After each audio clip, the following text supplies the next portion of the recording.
Now, I imagine some of you are thinking, wait a minute, a gospel reading about a mother with a daughter possessed by a demon, an Old Testament reading about a mother who loses her 2 sons and her husband. These sound like readings for Mother's Day. Guys, what can I say? This is how it landed. And we know, you know what, sometimes things, Mother's Day gets a great emphasis. Father's Day, well, we're going to emphasize it. We will. Definitely want to do that, even as these texts seem to have us focused in a direction. What I hope you will hear is that these texts have us focused, really focused, on the Father's heart. And that, I think, can be a helpful way for us to approach all of this. But God's grace to you as we look at this wonderful story of Ruth and we see the overarching story of God working in our lives. As a dad, I was thinking back, we had the shower for my oldest son and his fiancée. They're getting married in 3 weeks. And they had a shower yesterday, and reflecting back on his life, and I thought of the time that he and his brother got accepted at Concordia, Texas. That was a big deal. This package showed up in the mail. Inside, a little postcard on the top, "You've been accepted." A t-shirt, Concordia, Texas logo inside. And it said, "I know where I'm going." Little confetti thing popped open. They really made it kind of festive. It was a neat moment. To be accepted, I know I matter. To have a plan, I know where I'm going, was a great thing. You know what came after that box? The bill. To be accepted, to know the plan, and to remember there's always a price. Fathers who've sent and paid for their kids to go to college can chuckle and nod their heads and understand that. But all of us as Christians can realize that's the story of the gospel. The acceptance that is ours as children of God, knowing the place where we're going to go to, that we are His and heaven awaits us. It came at a price. It's not because you and I won any beauty contests or we earned enough spiritual points. It came at the price of Jesus willing to lay down His life for the children of God. But now wait a minute. We're way up here. We got to come down to this little story, the lower story, the story of Ruth first. And as you hear this story, I hope you, whether you are a dad today on Father's Day or any of us, can really be moved by the example of love and by that paying of the cost that the women in these stories are willing to do. Naomi had traveled with her husband. They left Israel, they left Judah, they left the little tiny town of Bethlehem because there's a famine. This was during the time of the Judges, the book that in the chapter we focused on last week in the story. And while they travel there, tragedy strikes. Things don't go smoothly. Naomi's husband dies. Her 2 sons take wives, but then her sons die. In that culture, to be a widow and without children is to mean there's no government welfare system. There is no one there that's going to support you. There's a obscure, sort of distant law within Israel of how your extended family was supposed to possibly help you out. But they were dark, dark days for Naomi. And for her conclusion was, well, I guess I got to go back. I got to try and hope that obscure little law, that obscure little system can help out. And that somehow, some way, even though I've been gone for 10 years, maybe, just maybe, I can find a way to get back in. She wants to send her daughters away, and one of them goes, but as we heard in the reading gospel that Curtis did for us, one of them stayed. Those beautiful words. Some of you may know that those words are actually carved in a James Avery wedding band in Hebrew. Where you go, I will go. Where you stay, I will stay. Your people will be my people. Your God will be my God. And may God deal with me, be it ever so severely, if anything but death separates you from me. Beautiful words of love. And yet they are words that come with a cost. Because Ruth's going to leave behind her country and her culture and all the safety she has, that she could go back to her relatives and instead be a part of the safety net and the support for the mother-in-law that she loves. Ruth is willing to pay a cost for the love that is there. Now, we can read this, and this can just be sort of dry history, but perhaps it's when we look at a little book like Ruth, or we look at the story in the gospel that Curtis read for us of this mother desperate for help for her daughter, that we see this isn't just dry historical stuff. It's about people like you and me, people who go through tragedies and suffering and struggles and uncertainty, and yet people who had faith.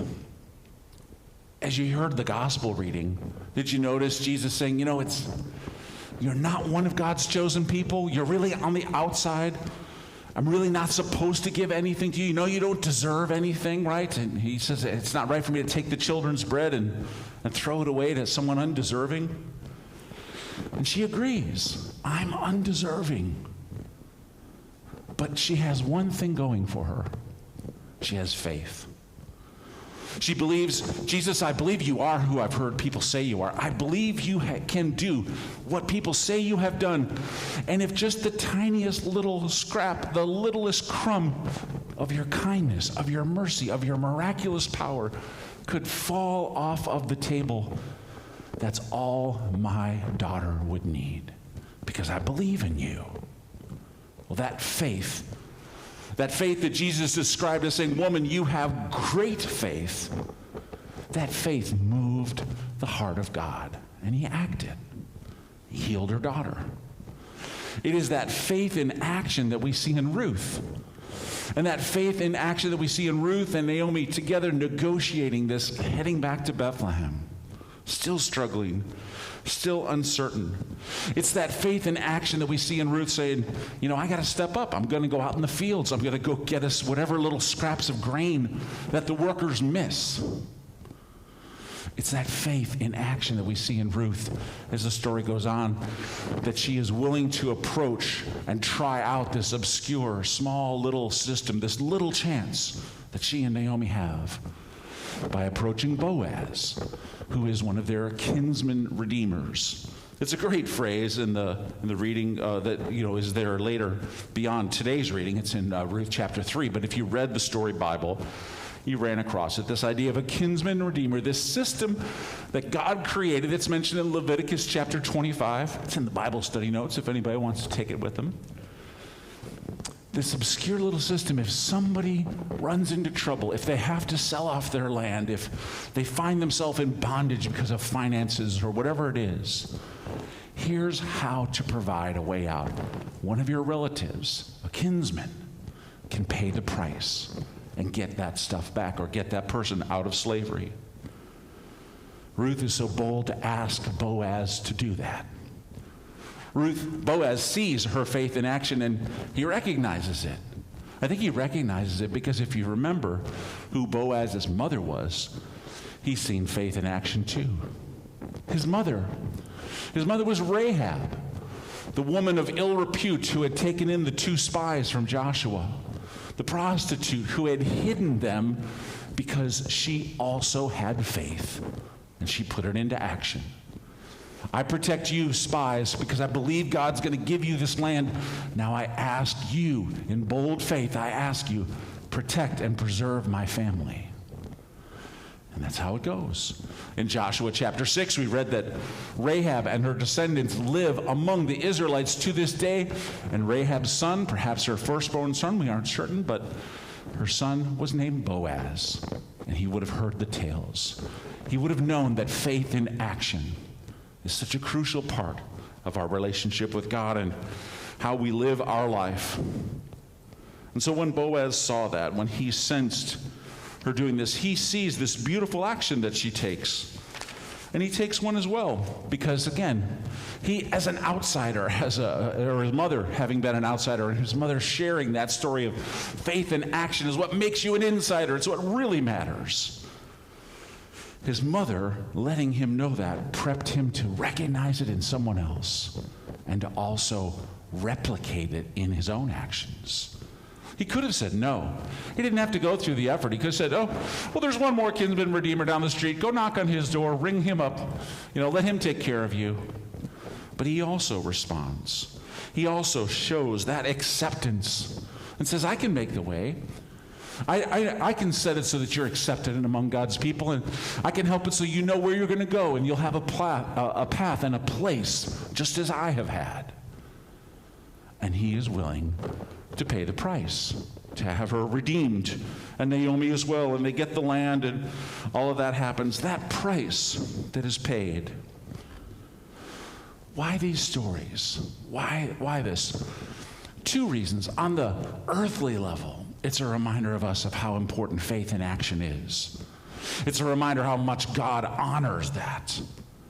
That when we act, it moves his heart as well. When we act in faith, it moves the heart of God to move and arrange things as well. And God's hand also, then, the other big point of this is, in the upper story of things, God is showing us by this example part of what he's going to do through his son, Jesus Christ. Now, Naomi and her daughter-in-law, Ruth, were in a foreign land but come back. And Ruth gets together now with Boaz.